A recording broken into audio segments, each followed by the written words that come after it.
시장에서 이루어지는 생산과 소비의 모습을 살펴볼까요? 에 대해서 수업하도록 하겠습니다.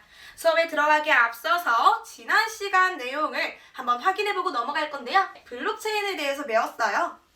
블록체인이 나오기 전에는 은행이 모든 장부를 관리하는 통일된 거래 내역을 사용했습니다. 하지만 블록체인이 나온 이후에는 블록들이 체인 형태로 묶여 분산화된 장부로 투명한 거래 내역을 유지하게 되었어요. 혹시 잘 기억이 나지 않는 학생들이 있다면 밑으로 내려서 지난 시간 내용을 다시 한번 확인하고 오시길 바래요. 이번 수업으로 넘어가도록 하겠습니다. 선생님이 몇 가지 헤드라인들을 가져왔는데요. 머스크 안에 20분 만에 65억 원을 벌었다? NFT 가상자산 열풍. 세계 최대 경매에서 또 억찍은 NFT. 비필 작품 340억 원의 낙찰. NFT 수익률 6000%? 더 이상 설명을 생략한다. 몇 가지 기사의 헤드라인들을 봤는데 다 공통되는 게 있죠? 바로 NFT. 도대체 이 NFT가 무엇이기에 이러한 기사들이 나오게 되는지 이제부터 한번 확인해 보도록 할게요. 먼저 학습 목표를 같이 읽고 넘어갑시다. 선생님이 하나, 둘 하면 함께 읽어요. 하나, 둘. NFT의 의미를 알고 사고 파는 행위를 할 수 있다. 학습 목표를 달성하기 위해서 어떤 활동을 해야 할지 소개해 주도록 할게요. 먼저 NFT의 개념과 특징을 알아야 해요. 그 다음으론 NFT 사고 파는 방법을 알아보아요. NFT 사고 파는 방법을 알았으니까 직접 NFT를 사고 팔아보도록 할게요. 활동 1. NFT가 무엇인지에 대해서 알아볼게요. NFT는 Non-Fungible Token의 약자입니다. 앞글자만 따서 NFT라고 하죠. 한국어로 번역하면 대체 불가능한 토큰이에요. 대체 불가능한 토큰이 뭔지 자세히 설명해 줄게요. 선생님이 작품을 하나 그려보았어요. 선생님이 그린 작품이기 때문에 유일하고 고유성을 갖고 있어요. 대체 불가능한 거죠. 이것을 블록체인을 통해 토큰화를 시켜서 NFT로 판매를 할 수가 있습니다. 이렇게 되면 구매를 하는 사람이 생기는데 그 구매자는 이 고유성을 가진 작품에 대한 소유권을 갖게 됩니다. 소유권을 누군가에게 다시 비싼 가격으로 팔아서 차익을 얻을 수 있다는 것이 NFT의 기대 효과라고 할 수 있겠네요. 그럼 이제 활동 2. NFT 사는 방법에 대해서 먼저 알아볼 건데요. 가장 먼저 해야 할 것은 이더리움, 카이카스와 같은 블록체인 플랫폼에서 지갑을 생성하는 일이에요. 이렇게 보시면 구글에 카이카스를 검색하면 이렇게 다운로드를 받을 수가 있어요. 카이카스를 다운로드 받은 후에는 들어가서 지갑을 생성하시면 됩니다. 지갑을 생성한 후에는 지갑으로 코인을 옮겨야 하는데요. 코인을 옮기는 작업은 업비트라는 코인 거래소에서 할 수 있어요.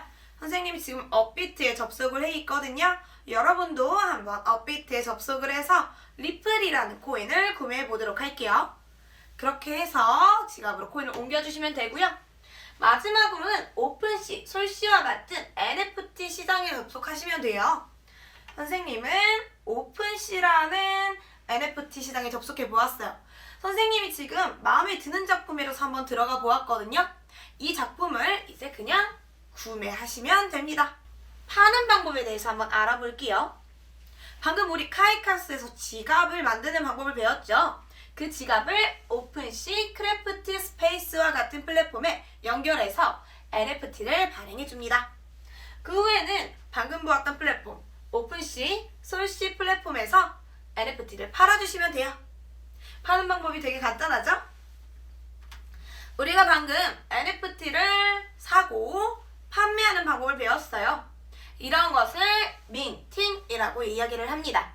NFT 작품을 구매하고 발행하는 것이 민팅이라고 불리는 거죠. 네, 모두들 활동 1, 2 잘 이해했나요? 이번에는 활동 3, 직접 NFT를 사고 팔아보기를 해볼 거예요. 모두들 미술 시간에 만들었던 초상화 작품 다 잘 갖고 있죠? 이번에는 그걸 활용해서 NFT로 사고 팔아보기를 할 건데요. 이렇게 반 나눠서 이쪽 분단은 본인의 작품을 NFT로 직접 팔아볼 거예요. 이쪽 분단의 경우에는 이쪽 분단 친구들이 팔고 있는 작품 중에 마음에 드는 작품을 골라서 구매해 보시면 됩니다. 그럼 어려운 것이 있다면 손을 들어서 선생님께 질문해 주세요. 네, 우리 활동 1, 2, 3 모두 잘 해보았으니까 이번에는 우리가 배운 내용에 대해서 한번 정리해 보도록 할게요.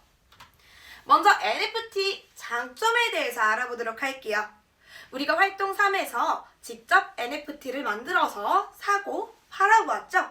이렇듯이 NFT는 누구나 만들기 쉽다는 장점이 있어요. 선생님이 한 가지 물어볼 게 있어요. 먼저 서영 학생, 혹시 NFT를 얼마에 팔았나요? 2만 원이요. 네, 서영 학생은 2만 원에 팔았다고 합니다. 그렇다면 지원 학생은 얼마에 팔았어요? 10만 원이요. 지원 학생은 10만 원에 팔았대요. 이렇듯 NFT의 가격은 자신이 원하는 대로 설정할 수가 있어요. 그래서 비싼 금액으로도 판매가 가능합니다. 비싼 금액으로 판매가 가능하기에 신진 작가들에게 NFT는 기회의 땅이라고 불리기도 합니다. 이렇듯 NFT의 장점에 대해서 한번 정리해 보았어요. 그 다음은 단점에 대해서 정리해 보도록 할게요. 첫 번째, 내가 갖고 있던 NFT가 소멸한다면 그 NFT에 대한 소유권을 주장하기 어려워요. 두 번째, 무단 NFT 발행으로 인한 부당이익이 발생할 수 있어요. 세 번째, NFT를 판매할 때 등록 수수료를 내야 해요. 이 수수료가 비교적 비싸다고 느껴질 수 있습니다. 오늘 수업 모두들 즐거우셨나요? 즐거우시면 다음 강의에서 봅시다. 다들 민팅하세요.